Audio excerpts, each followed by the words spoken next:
Hey guys, my name is Seth Adam Smith, and this is Look Up and Move Forward, a podcast show that I am co-hosting with Carrie M. Wrigley. Now, Carrie M. Wrigley is a good friend of mine, has been for about a decade, and she is a licensed therapist. And the reason we decided to produce this show is because, let's face it, the world seems really crazy right now. To put it mildly, it feels like the world is saturated in this feeling of doom and gloom and hopelessness, right?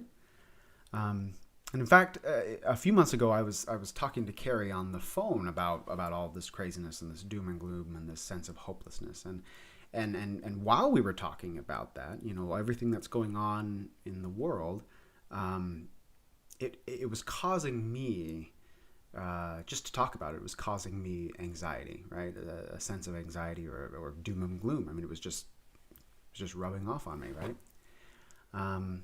And Carrie, being probably the therapist that she is, she actually started to shift the conversation from what was going on in the world, things that really I have very little control over, if any. And the conversation moved from that toward what I or we as individuals could do, like what was within our ability to control. And it was interesting because, as we started talking about that, we were talking about practical steps to not only take personal responsibility in our own lives, but also, as taking responsibility and helping our family and our friends and making our community better and then hopefully by those means making the world better. And I know that sounds incredibly cheesy. I mean, it's very cheesy, but bear with me, because that part of the conversation, the part about our own individual ability and responsibility to basically look up and move forward, our ability to actually do that, that was where I started to feel a sense of hope for the future, right? And so during our conversation, I actually asked Carrie if she would be willing to co-host this podcast with me and actually share her insights and her knowledge and her experience as a therapist, as an author, as someone who speaks about these topics, as someone who has worked with individuals who have struggled with feelings of discouragement, depression, and hopelessness. Because again, I think a lot of people are really struggling with these emotions right now. And she agreed. And so she actually put a lot of hard work into the material that we will be discussing in this and in subsequent episodes. In fact, many episodes. And it's our hope that these episodes will encourage you to look up and move forward into a future that is much more hopeful. And with that, here is the first episode of Look Up and Move Forward. So Carrie, I just wanted to welcome you out to the show. Thanks for coming on. Delight to be here, Seth. Thanks for inviting me. So just give us a little bit of your professional and personal background. What is it that you do and what is it that you're currently involved in? Sure. Well, I'm a licensed clinical social worker, a counselor. You're looking at my office here. Been a counselor for about 30 years, 10 of that in this private practice. And so I love helping people find their way through problems like depression, anxiety, addiction, marriage problems. So I do that on a individual basis here. For the past 20 or so years, I've also essentially been a public health educator on these kinds of topics, healing from depression, anxiety, relationship problems, addiction, and so on. And one of the things I'm really passionate about is sharing and publicizing approaches to these problems that are empowering, that are positive, that are practical, that are grounded in self-help. So much of what we hear about depression, anxiety, and so on is disempowering. It's basically, well, you have this chemical problem and the only thing you can do is take our product for life. There are certainly, for some people, for some periods of time, a need for that kind of chemical bump, but to say that that's the only thing that one can do, I found, for most people I've dealt with, is far more disempowering, far more depressing, far more scary than almost anything else that can be said to them, to say, I'm sorry, you're going to struggle with this forever, And it's just not true for most people. For most people, there are ways through it if you know the path, if you know the steps to take, and if you have the confidence to take that step by step, through the journey of healing, because that's exactly what it is. Healing is not passive receiving treatment. Healing is work. Healing is coming to new insights, coming to know yourselves and others, or yourself and others in new ways. Healing is transformation.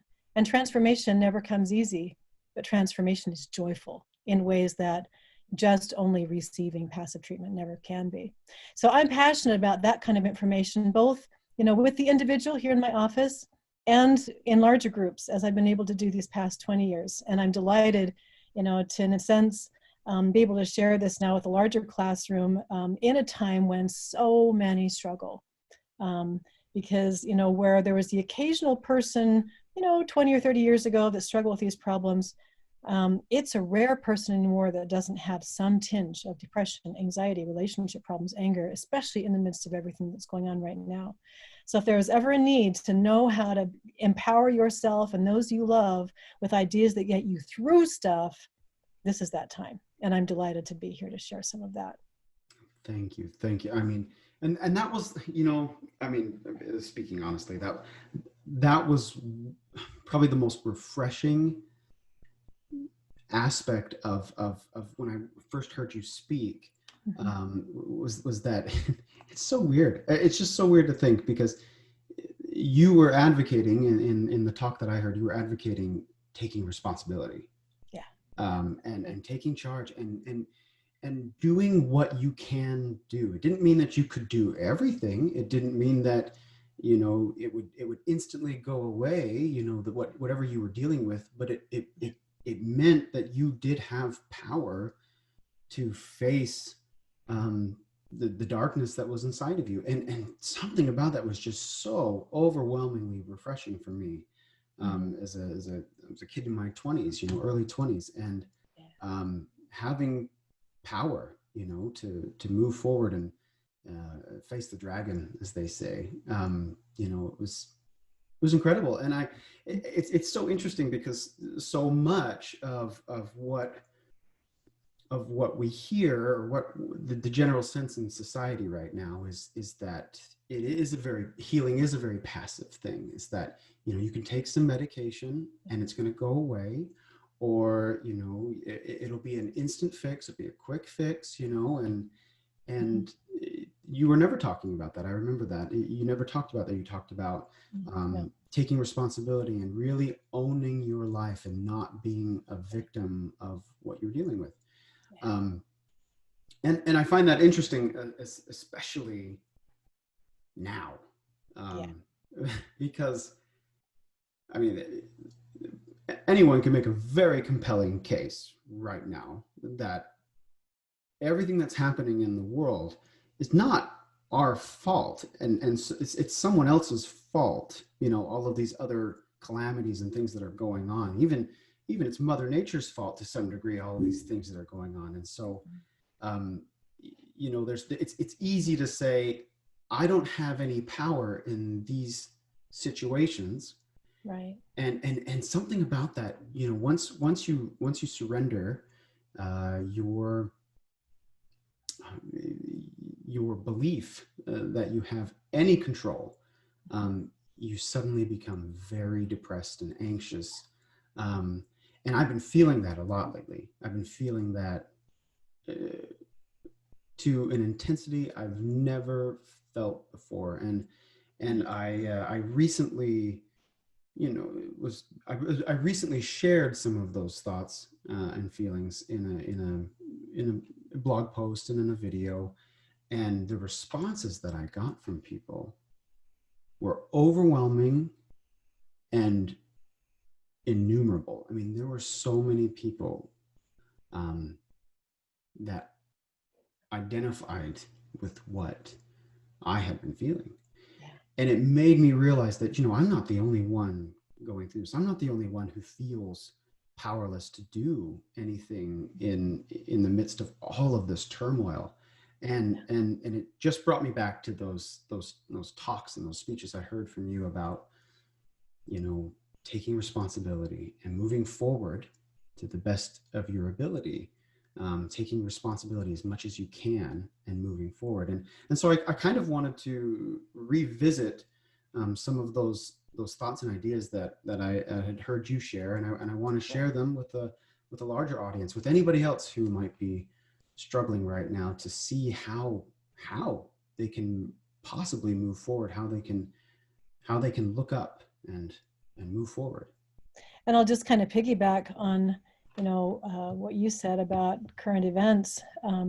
Just this morning in my home state, the news came through that the governor had decided to go ahead and approve a request from one of our local mayors to mandate wearing a masks in public areas when there wasn't the possibility of social distancing. And certainly there's some sense in that, and there's some science behind that. But I will tell you, I was absolutely stunned and really concerned as a mental health professional by the paragraph in that news article that said, because after all, wearing a mask and social distancing is really all that we can do against this terrible crisis. And I thought, not true on any level. And that kind of fear-mongering that is sent forth by those kinds of messages, that kind of sending out a message of powerlessness, that the only thing you can do is hide behind your mask and hope that no germs get on you and that you don't get germs on anybody else, and that somehow somebody's going to come up with a vaccine some 18 to 24 months out. In the meantime, you just need to stay away from everybody. I don't think you can craft a more disempowering message than that. And Seth, it made me so grateful that you and I have the opportunity today to use the same power of the media to share ideas broadly, to say, yeah, okay, social distancing, great idea. Mask in certain conditions, absolutely a good idea. But it's certainly not the only thing that you can do or should do to protect yourself, to protect others, both physically and especially emotionally. Because to just only mask yourself, to just only keep at a distance and be scared, cannot help but add to the problem that has already become, as you said, not just an epidemic, but a pandemic, spanning continents, spanning generations. This is something that has affected everybody from the tiniest little infant to the oldest person, Black people, gay people, police officers, mothers, fathers, grandmothers, people of faith, people that don't believe in God. Even if we never ever are around anybody, let alone contract COVID-19, we're all afflicted by COVID impact, including that distancing and that disempowerment and that fear that goes with it. But it doesn't have to be so. We can't instantly make the virus go away, but there are absolutely things that we can do emotionally to shore ourselves and our loved ones up so that we don't have to be victims and casualties of what's going on. Instead, we can be part of the answer rather than an additional part of the problem. And that's what we're here to talk about. Wonderful. I mean, like that. And it was funny because we spoke on the phone, and I was just telling you like how overwhelmed I am as a father. I have 3 children, and I have a foster daughter, 4 kids under the age of 4. Overwhelmed doesn't even begin. It's overwhelming to begin with, without COVID. Without COVID, yeah. I mean, I don't even feel like a father at this point. I feel like a glorified sewage technician. All I'm doing is wiping bottoms,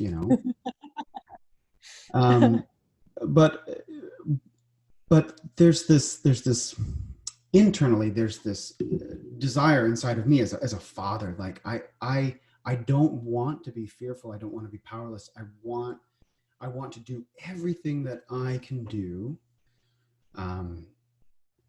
to ensure that my children grow up in a world that is better than obviously than this, you know, and so I don't know where to start.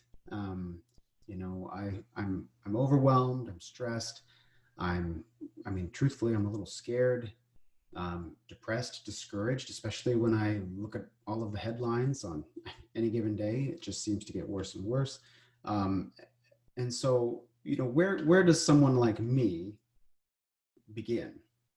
Well, it's a great question. And, you know, you bring up something so important, which is this is something that affects all of us personally, but even more so, every one of us affects others. And most especially those among us who influence children, whether as parents or as teachers or, you know, as counselors or in whatever capacity. They look to us for a sense of safety, for a sense of comfort. And we can't give that if we don't have it for ourselves, you know. We at least remember a world that was kind of normal. You know, the more time that goes by, they're not growing up in a normal world where human beings act and, you know, walk around and talk and interact like regular people. You know, they don't remember that world. We do. And so it's a really tender thing to heal ourselves, to strengthen ourselves, so that when you tuck those 4 little kids in at night, you can say to them with all confidence, you know what?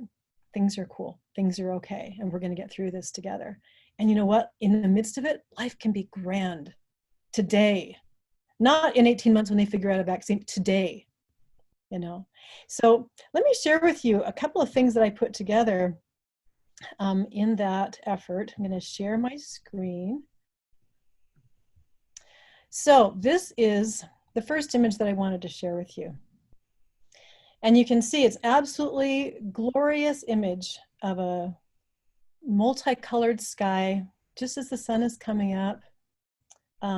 And in the upper perimeter, you see this beautiful, brilliant sunrise with light streams falling down on sun-kissed mountains and this beautiful winding stream.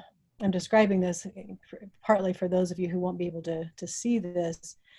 But in the far corners, you see a forest, a dark forest, where the light of the sun hasn't quite hit yet.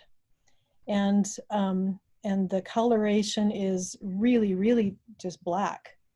And so in the upper perimeter of the sky, you see the oranges and yellows and the golds. And in the bottom, especially on the left-hand side of the image right now, you see this very, very dark corner.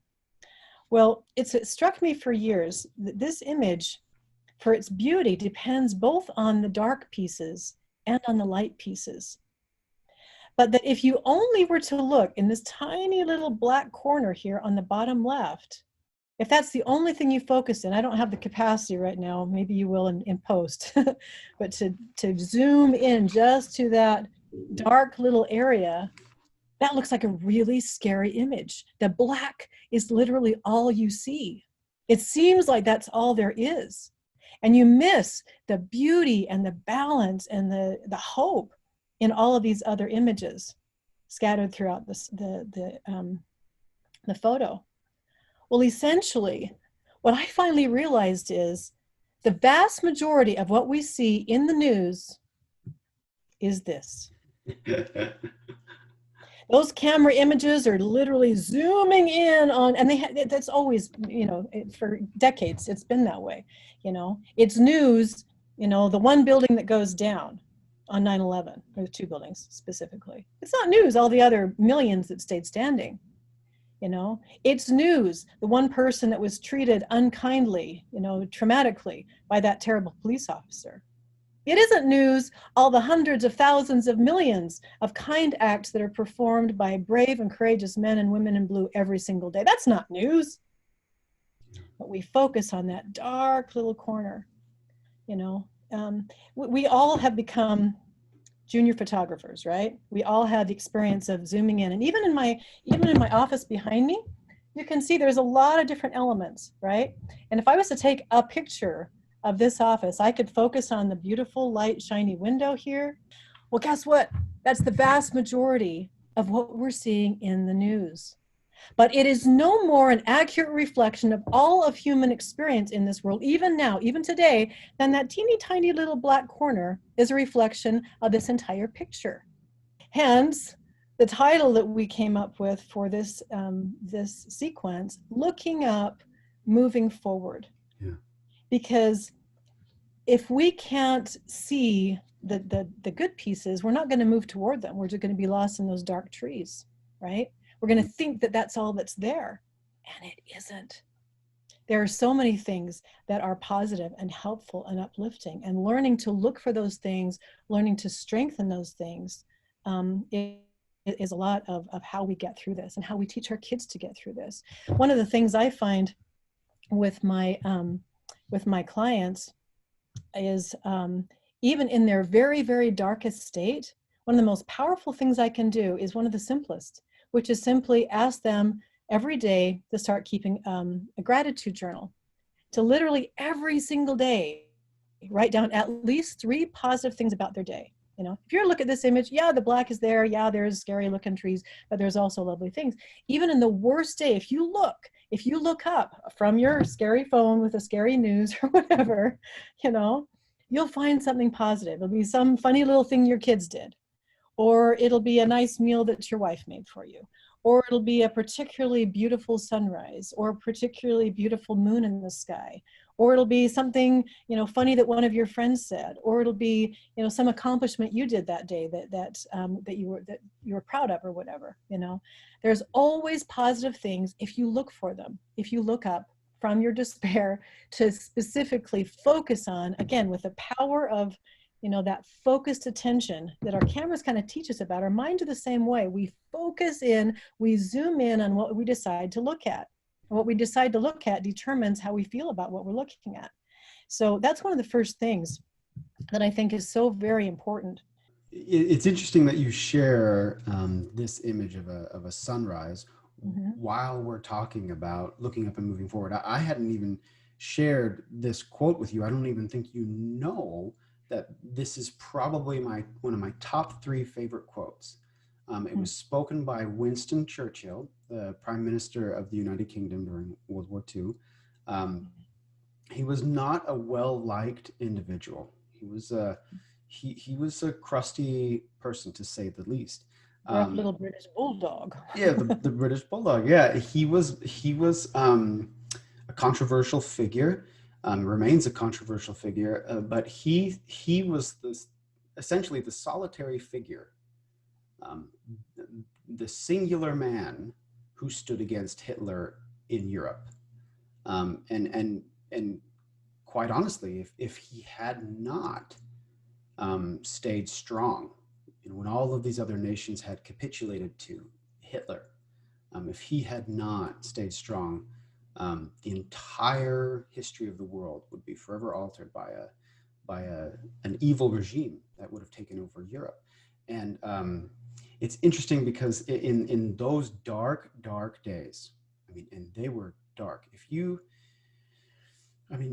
could read, obviously, you know, the memoirs of people who suffered in concentration camps, but also just the horrible things that people did to each other in medical experiments during those times, you know, just horrific war crimes that you hear about. World War II is this interesting example of a time when the absolute worst things imaginable can happen.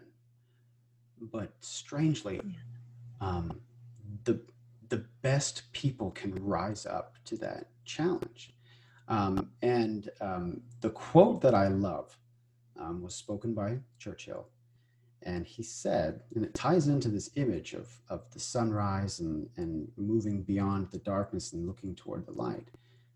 But the quote is, "What is the use of living if it be not to strive for noble causes and to make this muddled world a better place for those who will live in it after we are gone?" Then he says, "I avow my faith that we are marching towards better days. Humanity will not be cast down. We are going on swinging bravely forward along the grand high road, and already behind the distant mountains is the promise of the sun."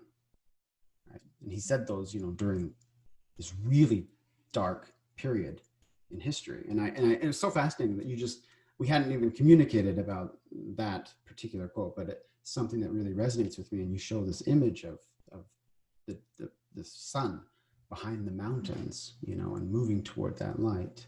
Very, very interesting tie-in. Well, as you were talking, I kind of flashed back to an experience I had just last night. You know, you and I, of course, had talked about doing this today, and right on schedule. Pretty much all hell broke loose in my life yesterday getting ready for this.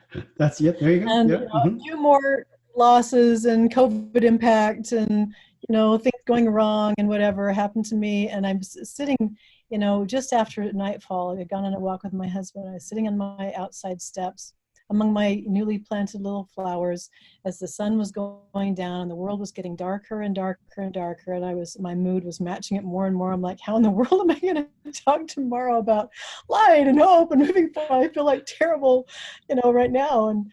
And as it got darker and darker and darker, I started to notice something interesting. One after another, the little lights planted among my flowers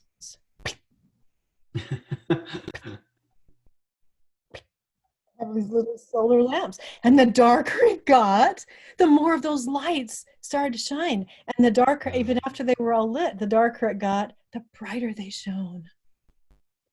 And that's one of the beautiful realities of dark times.